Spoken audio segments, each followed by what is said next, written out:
Hermanos y amigos, reciban un cordial saludo a este nuevo estudio de tu programa del Maestro para los Maestros. Bienvenidos.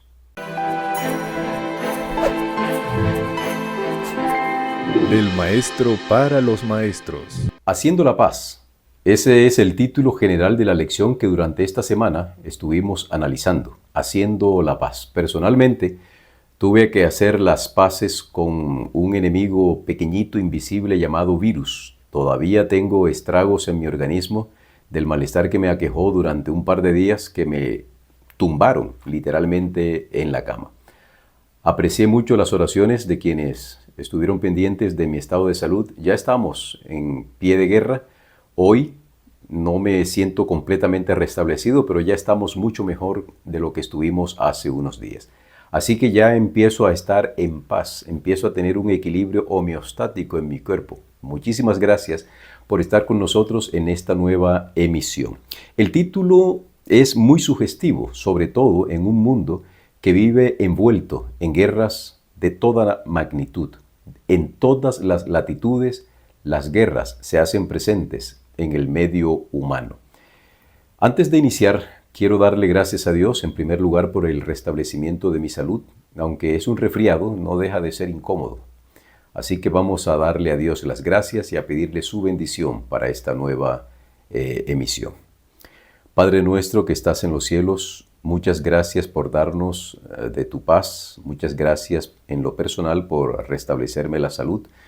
Te quiero pedir tu bendición para estos momentos en el que vamos a abrir tus sagradas escrituras para ser enseñados por ella y a través de tu Santo Espíritu. Gracias por ser nuestro Dios y escucharnos en Jesús. Amén. Como se darán cuenta, la voz no me acompaña, todavía tengo un sonido nasal, pero eso no impide que digamos que el versículo de memoria lo encontramos en el libro de Efesios, el capítulo 6, los versículos 16 y 17, y dice de la siguiente manera: sobre todo, dice el apóstol Pablo, tomen el escudo de la fe, con que puedan apagar todos los dardos encendidos del maligno. Tomen el yelmo de la salvación y la espada del Espíritu, que es la palabra de Dios. No deja de ser curioso que el autor de nuestra lección le otorga a esta sección de esta semana este título, Haciendo la paz. Pero prepárate para la guerra, porque en el resto de la lección precisamente eso es lo que nos viene a enseñar. Si vis pacem, para bellum. Esta expresión latina la usó por primera vez Publio Flavio Vegecio, un autor que en su epítoma Res Militaris, escrita por allá a finales del siglo IV después de Cristo, la usó precisamente para describir lo que debe hacer un país si quiere vivir en paz. Esta frase ha sido tomada por todas las fuerzas militares del mundo para precisamente decir, nosotros nos apertrechamos, compramos aviones, generamos distinto tipo de armamentos, nos apertrechamos hasta lo sumo para vivir en paz. Esta imagen que tú estás viendo la tomé precisamente de la página oficial de las Naciones Unidas. En ella tú puedes ver a 2 infantes de marina suecas que están presentes en una de las tantas fuerzas multilaterales que tiene este organismo mundial. El propósito de las Naciones Unidas es precisamente esto, supuestamente fomentar la paz, pero si tú te das cuenta, este par de damas militares no tienen un biberón en su mano, tampoco tienen unas rosas, están bien apertrechadas, fusiles de asalto, en fin. Ahí se aplica esta palabra. Si quieres la paz, prepárate para la guerra. Bueno, entonces vamos a prepararnos, no para la guerra, pero sí para vivir en paz. Y el primer tópico de la lección llevó como título, La Iglesia, un ejército unificado. Permíteme mostrarte esta nueva imagen. ¿Qué observas tú allí? Bueno, yo observo, aunque un poco difuso, el accidente que ocurrió entre 2 vehículos. Alrededor, en la parte posterior de la imagen, tú observas un grupo de personas. Justamente esto ocurre, por lo menos en estas latitudes sudamericanas.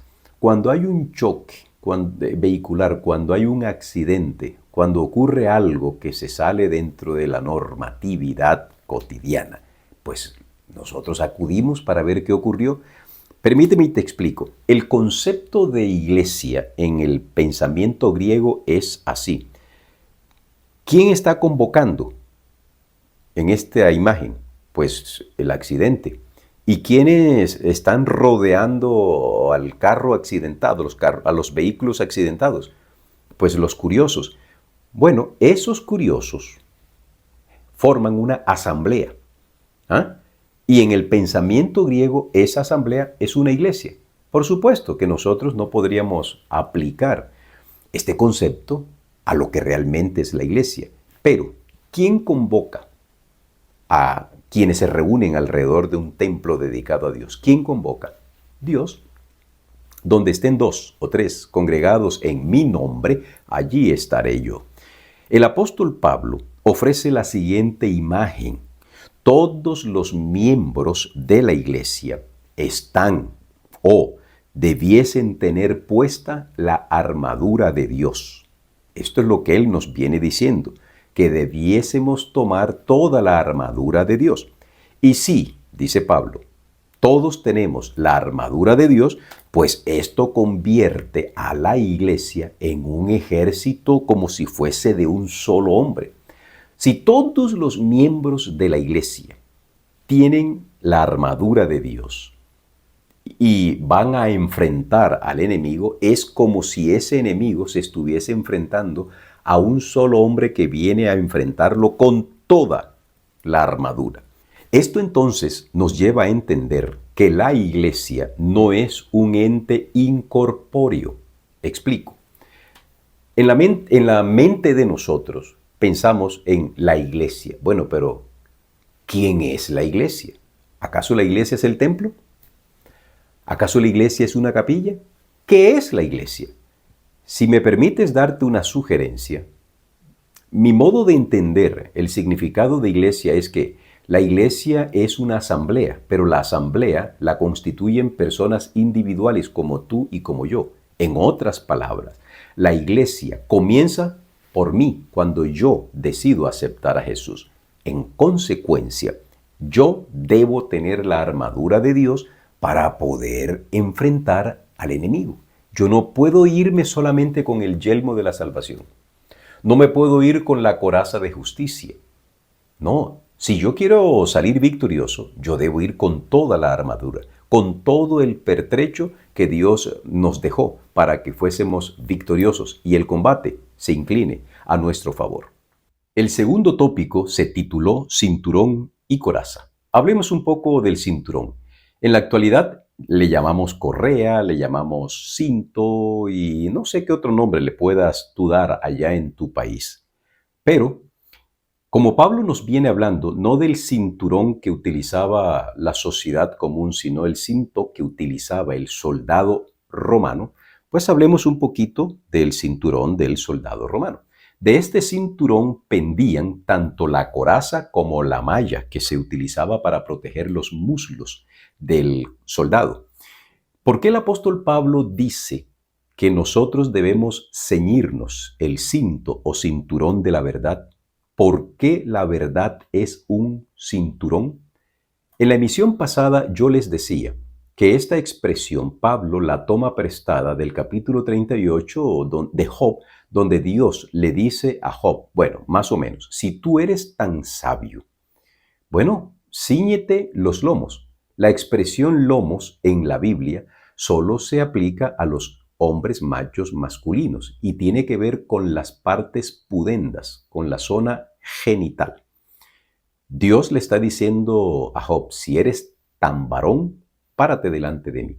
Ahora, el apóstol Pablo utiliza esa expresión para aplicarla a todos los cristianos, sean estos hombres machos masculinos o mujeres hembras femeninas. No importa. El apóstol Pablo está diciendo ahora que todos los cristianos debemos ceñirnos los pantalones. Y ahora él utiliza la figura del uniforme del soldado romano que utilizaba este cinto. ¿Qué representa este cinto? ¿Por qué la verdad es un cinturón? Esa es la pregunta en cuestión. ¿Por qué la verdad es un cinturón? Si yo voy a la Biblia, bueno, la Biblia me dice que Jesús es el camino, la verdad y la vida. También encontramos que el único verdadero es Dios, en cuya boca nunca es hallada mentira. Pero ¿cómo se aplica esto en nosotros? ¿Por qué la verdad es comparada con un cinturón? Pienso yo, y aquí no estoy haciendo ninguna exégesis. Estoy hablando del pastor, estoy hablando del profesor sencillo, estoy hablando del cotidiano hermano en la fe que soy yo para cada uno de ustedes.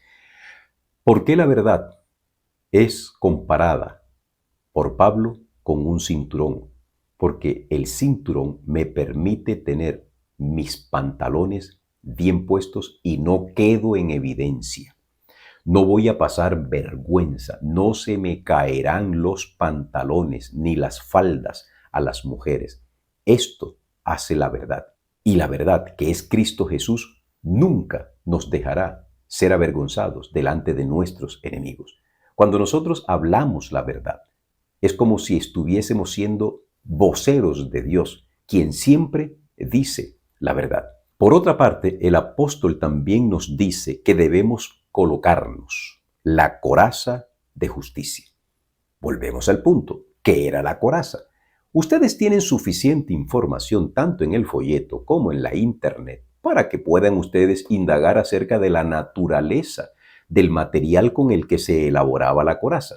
Por demás está decir que esta coraza, en la mayoría de los casos, eran elaboradas con material de cueros o de mallas o algunas láminas metálicas que tenían como propósito proteger los órganos internos, los órganos principales que estaban contenidos en el tórax, lo que podríamos llamar hoy el mediastino. De todas formas, a mí no me interesa tanto el saber esto de la coraza, sino cómo aplicar esto hoy, que es lo que me interesa. La coraza, Pablo la identifica como la justicia. ¿En qué sentido o por qué la justicia se constituye en una coraza?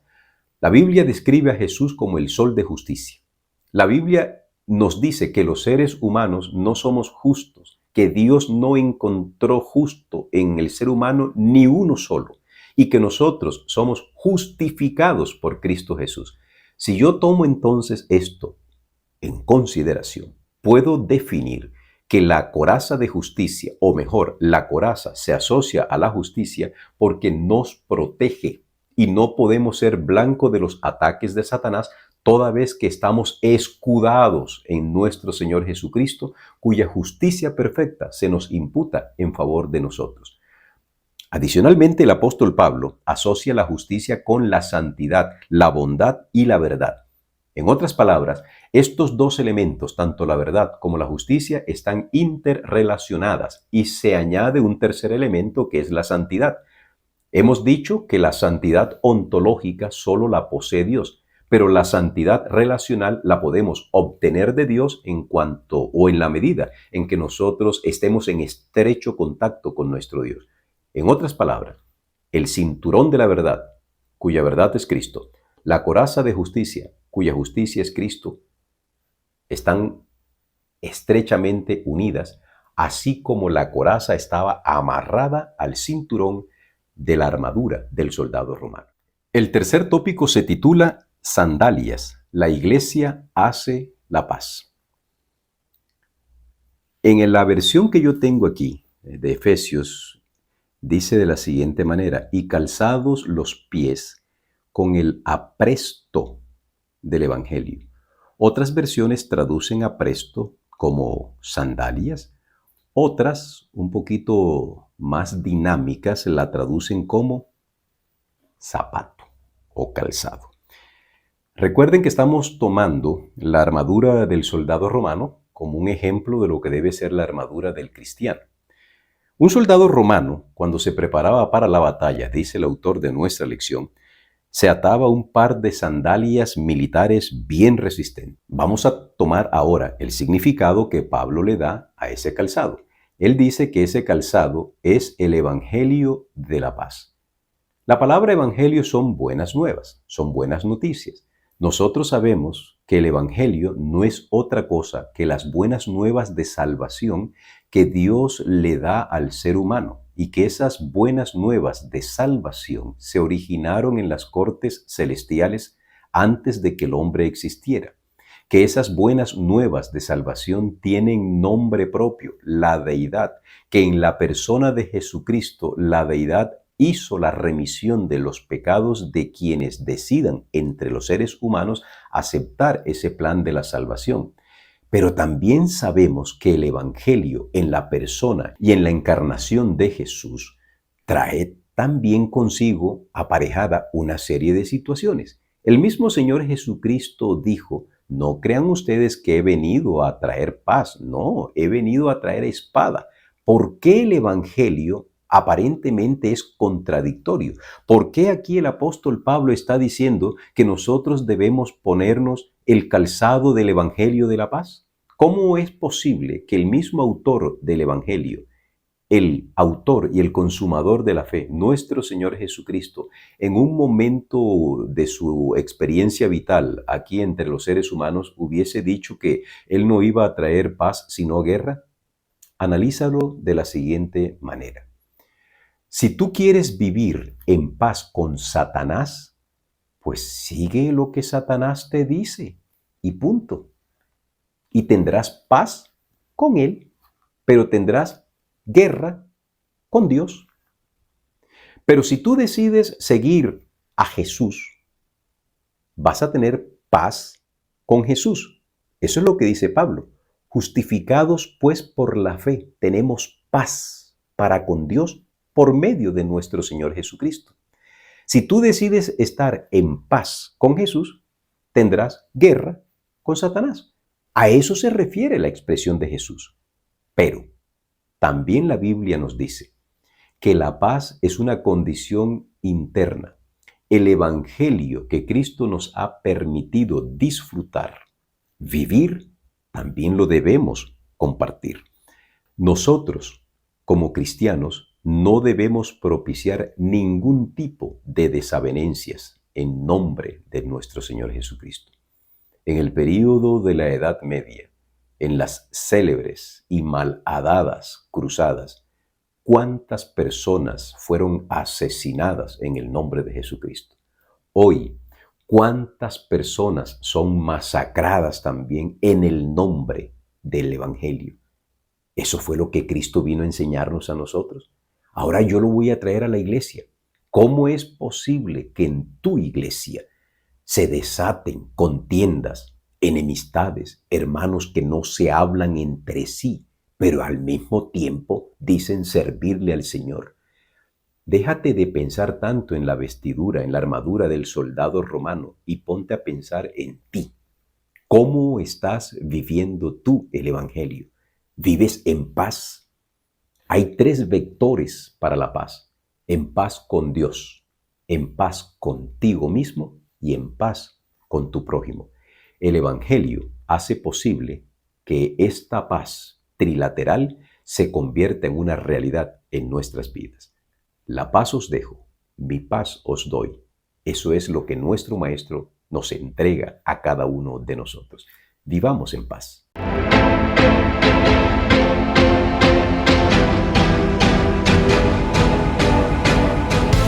La semana pasada formulamos la pregunta: ¿con qué armas modernas reemplazaríamos hoy o compararíamos hoy la armadura de Dios? Debo confesarles que estuvieron muy flojos esta semana. Muy poca participación. Espero animarlos para que interactuemos un poquito más con estas preguntas.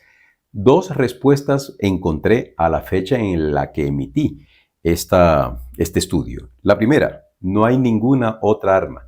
Y alguien dijo la bomba atómica. Bueno, yo me tomé a la tarea de tratar de buscar en la actualidad qué tipo de armamento podría utilizar un soldado moderno para tener una armadura bastante buena.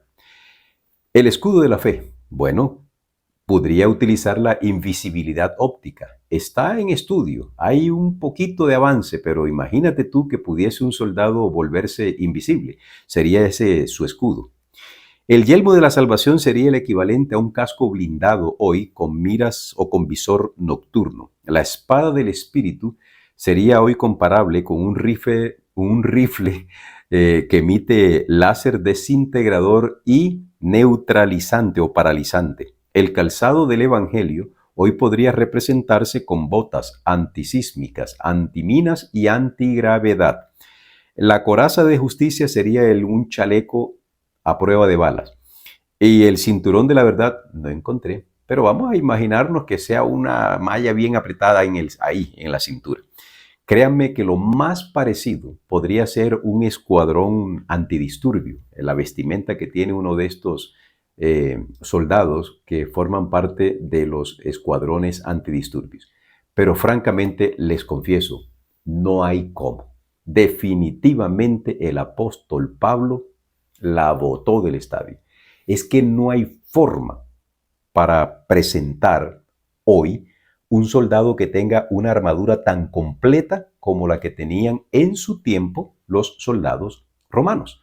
Esa vestidura que ellos tenían, Pablo la utilizó y, por supuesto, guiado por el Espíritu Santo, para ilustrarnos que esa es la única forma como un verdadero soldado puede estar bien protegido.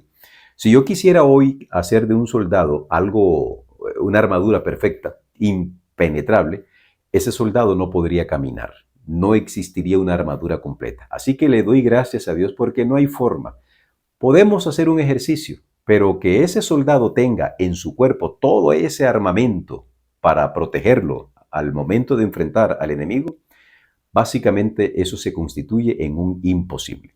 Sigamos participando. Ya viene la siguiente pregunta que espero que en esta oportunidad, en esta nueva semana, ustedes se den la tarea de acompañarnos en su participación. Bendiciones. El cuarto tópico se tituló Escudo, casco y espada. Volvemos a recordarles a cada uno de ustedes que Pablo está tomando prestada de la armadura del soldado romano esta equivalencia aplicándola a la realidad espiritual de nosotros, como soldados del ejército de Cristo. Cabe la pregunta que nos formulamos en el primer acápite del estudio de esta semana. ¿Por qué la fe es un escudo? Pablo nos está recordando que debemos empuñar el escudo de la fe. En su mente tiene presente ese gran escudo rectangular con bordes laterales inclinados para proteger al soldado romano. Está pensando en ese tipo de escudo, pero lo asocia con la fe. Entonces, la lógica pregunta que debemos formularnos es, bueno, ¿y entonces en qué se equipara la fe a un escudo? Permíteme recordarte, querido amigo, querido hermano, que la fe es una decisión que todo ser humano toma. Cierto es que la Biblia da una definición clásica de la fe. Es pues la fe, la certeza de las cosas que se esperan, la convicción de lo que no se ve. Pero si nosotros ahondamos un poco en el análisis de lo que significa esto de la fe, llegamos a una conclusión sí o sí. La fe es una persona. Antes de que existiesen todas las cosas, ya Dios existía. Y si Dios es el autor de todas las cosas, pues forzosamente nos indica que la única persona, el único ser en quien podemos confiar absolutamente con los ojos cerrados, es Dios. Y yo decido creer y aceptar a Dios. Yo decido colocar mi confianza en Dios. Cuando yo decido colocar mi confianza en Dios, todo lo demás se cae por su propio peso. En ese sentido, la fe, es decir, mi confianza en Dios, mi plena confianza en Dios, se constituye para mí en un escudo para todo. Incluso me sirve para enfrentar la muerte. No hay nada que pueda impedir que yo pueda sentir la protección de Dios cuando yo decido creer en Él. Por ello, mi propuesta es, la fe es un escudo protector porque Dios me ha dicho, el que habita al abrigo del Altísimo morará bajo la sombra del Omnipotente. Al mismo tiempo, Pablo nos viene diciendo que debemos ponernos el casco. Ese casco romano era muy particular, además de que estaba constituido por un metal, bien fuese hierro o una aleación bronce. De todas formas, le protegía al soldado romano la parte vital, que es la cabeza. protegía las cejas, le protegía las mejillas, le protegía la parte posterior del cuello, estaba bastante protegido y tenía también aquí al frente algo para impedir cualquier golpe. El apóstol toma esta figura y entonces dice que ese yelmo o casco es la salvación. Vuelvo a la pregunta, queridos. ¿Y por qué la salvación se parece a un casco? O dicho de otra manera, ¿por qué un casco es sinónimo de salvación o símbolo de salvación? Pensemos momentáneamente. La salvación es un acto, es un proceso más bien que Dios inició. Y la salvación, ¿dónde cree usted que se hace realidad? Aquí en la cabeza. Jesucristo dijo, el que creyere y fuere bautizado será salvo. Juan 3:16, el célebre pasaje juanino dice, porque de tal manera amó Dios al mundo, que ha dado a su Hijo unigénito para que todo aquel que en él cree no se pierda, mas tenga vida eterna. Por eso es que lo primero que Pablo se le viene por inspiración a la cabeza al decir que el yelmo es el equivalente a la salvación, es real. Nosotros debemos cuidar la cabeza por sobre toda cosa guardada. Dice el proverbista, guarda tu corazón porque de él mana la vida. Nosotros debemos aceptar a Jesucristo como nuestro Salvador y proteger nuestra mente de cualquier otra influencia que interfiera con la salvación. Y en tercer lugar, el elemento final de la armadura visible es la espada del Espíritu, que Pablo la identifica como la palabra de Dios. Y saben, queridos, todas las otras partes de la armadura, no sé si se dieron cuenta, son defensivas. El yelmo, la coraza, el zapato, cualquiera de eso es defensiva. Pero la espada del Espíritu es la única que es ofensiva, y en este caso es la Biblia. ¿Cómo se constituye la palabra de Dios en una lanza, en un ataque? Porque es la que descubre la mentira que hoy nos permea. Cuando usted habla mencionando la palabra de Dios, está haciendo eco a lo que hizo Jesús cuando enfrentó al enemigo. Escrito está. Me preocupa un poco cuando nosotros nos ponemos a tratar de buscar dudas en la palabra de Dios.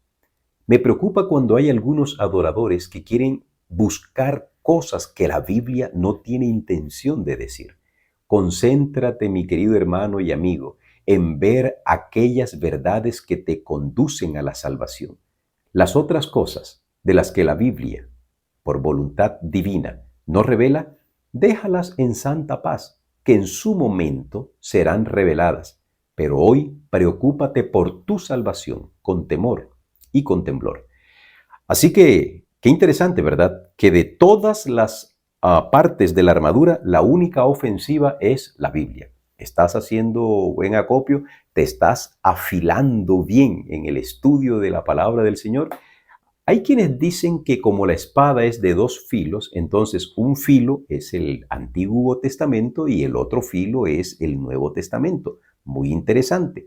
Adicional, quiero decirles que desafortunadamente hay quienes al Antiguo Testamento lo miran con cierto recelo y le dan mucho énfasis al Nuevo Testamento. Y hay otros que al Nuevo Testamento lo miran con recelo, pero le dan mucho énfasis al Antiguo Testamento.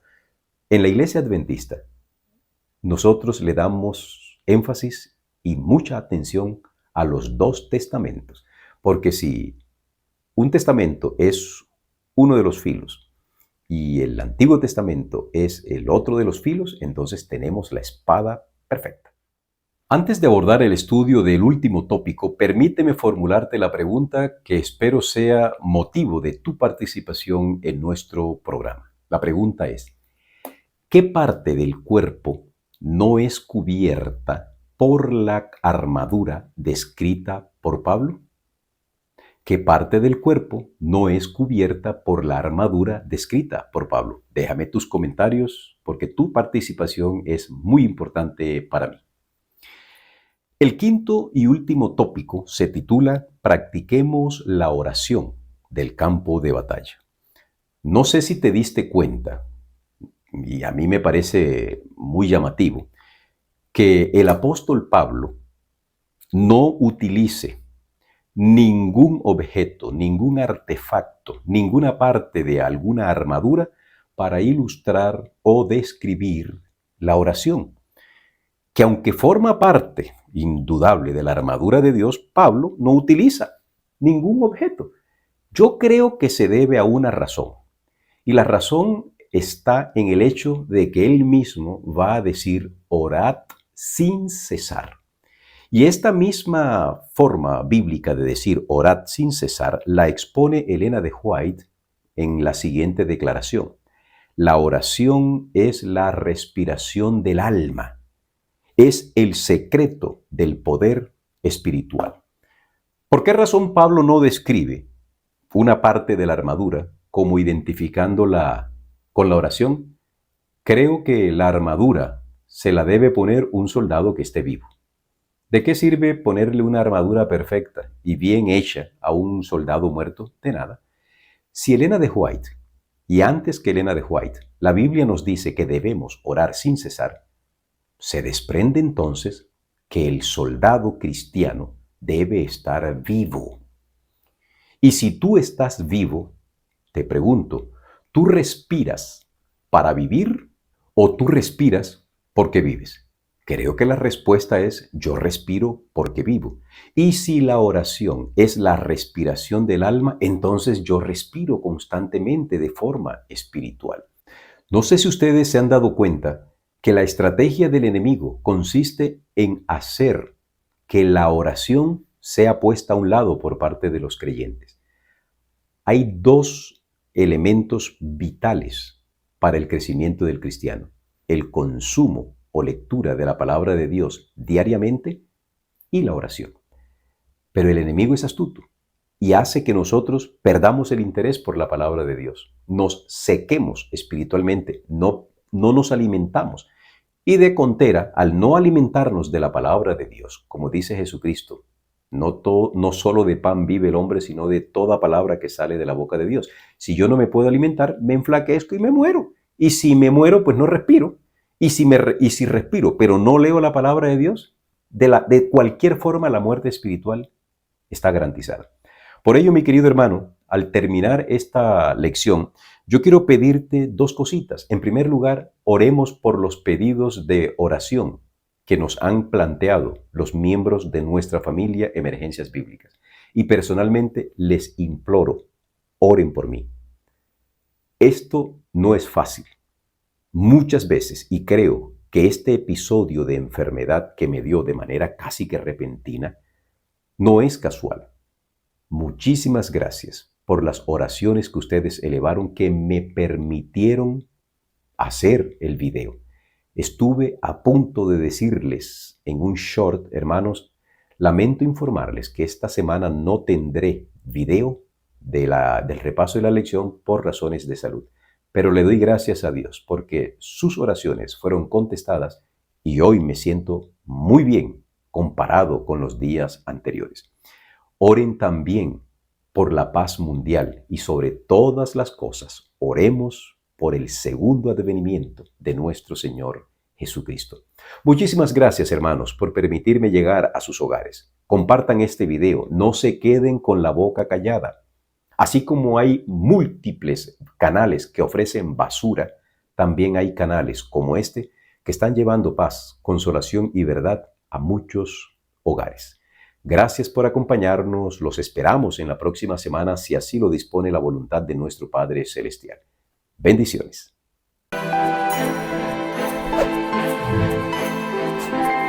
Del maestro para los maestros.